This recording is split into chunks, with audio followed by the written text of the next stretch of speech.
El Evangelio de hoy nos regala una oportunidad muy bella para meditar sobre las actitudes y acciones concretas de quien sigue a Jesús. Es un Evangelio muy corto y nos muestra en primer lugar a Jesús peregrinando, a Jesús que recorre las ciudades y los pueblos anunciando el mensaje del Evangelio. Jesús va revelándose. Esto es lo más importante y lo maravilloso que podemos rescatar. La revelación que Jesús hace de sí a todos aquellos cuantos lo están esperando. Decimos revelar porque lo que Él hace es justamente mostrarles que Él es el Mesías, mostrarles con su luz una nueva realidad, la realidad sobrenatural, mostrarles con su sola presencia la certeza de que había una salvación, de que había un sentido para la vida, de que la promesa que Dios les había hecho se estaba cumpliendo. Podemos en primer lugar entonces agradecer a Cristo por este trabajo tan maravilloso que hace al revelarse a cada uno de nosotros. Y aquí la pregunta que sin duda debe interpelarnos, que debe dejarnos pues cuando menos pensativos y que en el mejor de los casos ojalá que obtenga algún logro. La pregunta es, si Cristo, siendo Dios, pudo encarnarse, pudo hacerse hombre, pudo caminar bajo el sol, bajo la lluvia, pudo anunciar a cada uno el mensaje que bien podía haber mandado con otros, ¿por qué nosotros no podemos misionar? ¿Por qué nosotros no podemos decirle a alguien más, Dios te está esperando, Dios te ama? Evidentemente que para lograr esto necesitamos un fuerte encuentro con Cristo, pues solo de este modo nos podemos lanzar a la misión que Él nos encomienda. Y el ejemplo perfecto nos lo dan aquellos que van acompañando a Jesús. El Evangelio es muy corto, pero nos da una imagen de los primeros misioneros, de aquellos que acompañaban a Jesús. En primer lugar, los 12 apóstoles, aquellos a quienes había elegido desde siempre y con quienes deseaba permanecer y estar. Acordémonos lo que dice Jesús en la última cena: cuánto he deseado este momento y lo he deseado allí con ustedes. Lo acompañaban también algunas mujeres, dice que habían sido sanadas. Aquí es donde decimos, para acompañar a Jesús, primero tenemos que experimentar la sanación que Él trae a nuestro corazón, la sanación que Él trae a nuestra alma. Tenemos que experimentarnos transformados por Él. Sin esta experiencia de encuentro, transformación interior, difícilmente vamos a poder anunciar el Evangelio, porque ¿qué vamos a anunciar? Ideas. En cambio, cuando nos hemos experimentado transformados por el Señor, ya no anunciamos ideas, damos ante todo testimonio de que Él nos ha amado y nos ha amado de modo tan especial que hoy nosotros no podemos hacer otra cosa que anunciarlo. Ay de mí, como dice San Pablo, si no anuncio el Evangelio. Nos encontramos también que iba María Magdalena, Juana, dice, esposa de Cusa, y muchas otras que los ayudaban con sus bienes. Subrayo en primer lugar, como generalmente se hace, subrayo la participación que Jesús le da a la mujer.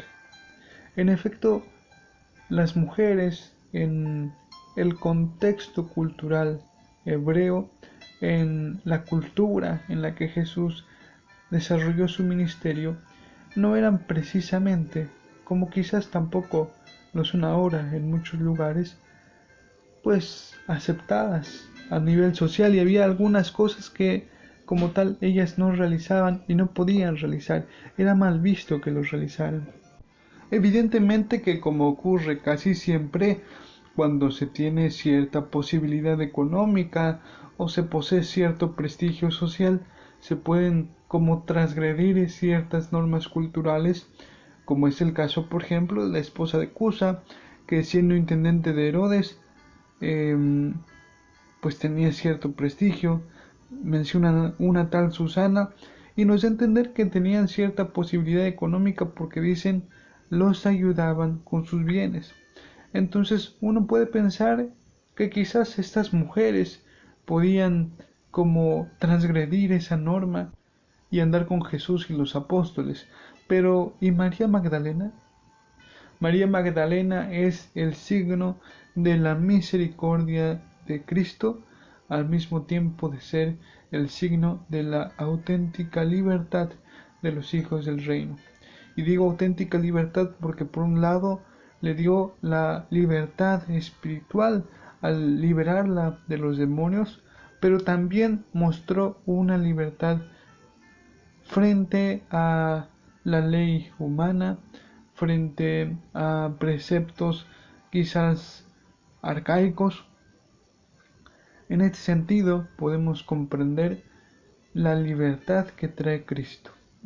Cristo no viene a darnos una serie de leyes pesadas por cumplir, sino que viene a darnos libertad. Una libertad que tampoco podemos malentender como hágase lo que se quiera.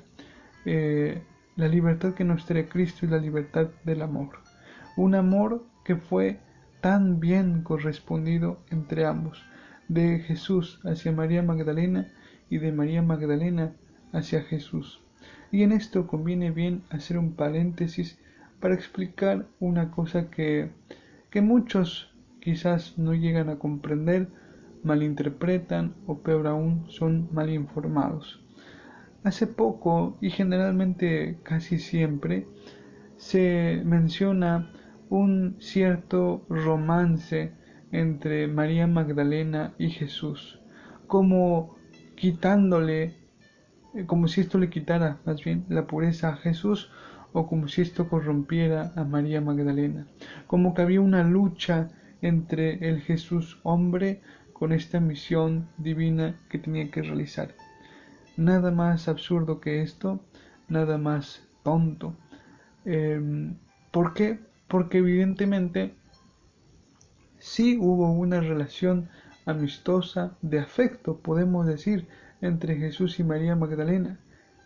Y más aún, como todos nosotros, María también experimentó en su corazón este deseo de esposarse con Cristo. Juan Pablo II nos enseña de un modo maravilloso en la teología del cuerpo que la meta final de la vida del hombre, lo máximo a lo que aspira cada ser humano, es justamente a llegar a la eternidad y allí ser plenamente cada uno esposo, esposa de Cristo. ¿En qué sentido? Evidentemente en el sentido de que cuando somos bautizados somos injertados en Él y nosotros le pertenecemos y Él nos pertenece. Se establece así un esposorio místico del cual son signos los esposos, por eso no se puede dejar a una esposa, cometer adulterio, etcétera, etcétera, porque son signos del amor de Cristo por la iglesia. Y Cristo no es infiel. Y también, de otro modo, quizás un poco distinto, está la vida consagrada. La vida consagrada que le dice al mundo, somos testigos de lo eterno, lo que vemos acá son realidades terrenas, en el futuro todos estaremos desposados con Cristo. Ya no habrá más de lo que hoy vemos, entonces los que abrazamos la vida célibe, estamos abrazando un desposorio con Cristo del mismo modo que lo abrazó María Magdalena, que lo abrazó Juana, que lo abrazó Susana, que lo abrazaron los apóstoles. Una relación de afecto con Jesús en la cual nos desposamos con Él y en concreto también pues con la iglesia. Entonces es importante aclarar esto porque uno puede decir, como decimos en México, sí y qué. Sí hubo un amor profundo entre María Magdalena y Jesús como no podía ser de otro modo, porque Jesús ama a todos de un modo infinito y María amó a Jesús como su Señor, como su esposo. ¿Cuál es el problema allí?